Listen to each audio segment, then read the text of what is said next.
Une zone franche est une zone géographique spécifique où les activités économiques bénéficient d'avantages fiscaux et réglementaires. Voici une définition détaillée. Une zone franche est un espace délimité, souvent au sein d'un pays, où les entreprises peuvent opérer sous des conditions fiscales et réglementaires différentes de celles applicables dans le reste du territoire. Ces zones sont créées pour encourager l'investissement, la création d'emplois et le développement économique. Exonération fiscale. Les entreprises installées dans une zone franche peuvent bénéficier de réductions ou d'exonérations d'impôts sur les sociétés, de droits de douane et d'autres taxes. Réglementations allégées. Les règles administratives et douanières sont souvent simplifiées pour faciliter le commerce et l'investissement. Infrastructures spécialisées. Ces zones sont généralement équipées d'infrastructures adaptées, comme des ports, des aéroports ou des zones logistiques, pour faciliter les échanges commerciaux. Orientation vers l'exportation. Les zones franches sont souvent conçues pour attirer des entreprises axées sur l'exportation, ce qui peut favoriser le commerce international.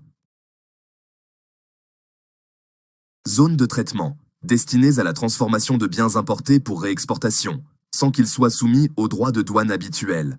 Zones industrielles, concentrent des activités de production et de fabrication. Zones commerciales, conçues pour faciliter la vente et la distribution de biens, souvent à des fins de revente. Les avantages des zones franches sont nombreux et variés. Tout d'abord, elles attirent des investissements étrangers. Les entreprises sont incitées à s'implanter dans ces zones en raison des conditions favorables. Ensuite, il y a la création d'emplois. Le développement d'activités économiques dans ces zones peut, en effet, générer de nombreux emplois. Enfin, il y a le développement régional. Les zones franches peuvent contribuer à dynamiser des régions moins développées en attirant des investissements et en stimulant l'économie locale.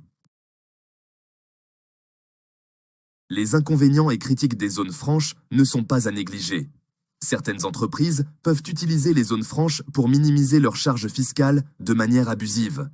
Cela peut mener à une évasion fiscale significative. De plus, les bénéfices générés par ces zones peuvent ne pas toujours se traduire par un développement économique durable pour la région environnante. Enfin, dans certains cas, les entreprises peuvent adopter des pratiques de travail moins favorables pour réduire les coûts. Prenons quelques exemples de zones franches bien connues. La zone franche de Dubaï est très connue et attire de nombreuses entreprises grâce à ses avantages fiscaux et son infrastructure moderne. Ensuite, il y a la zone franche de Tanger au Maroc, qui cible les secteurs automobiles et aéronautiques. Elle a été créée pour stimuler l'investissement et l'exportation. En conclusion, les zones franches sont des outils stratégiques pour les pays souhaitant stimuler leur économie, attirer des investissements étrangers et créer des emplois. Cependant, leur mise en œuvre nécessite une gestion soigneuse pour éviter les abus et garantir des bénéfices durables pour l'économie locale.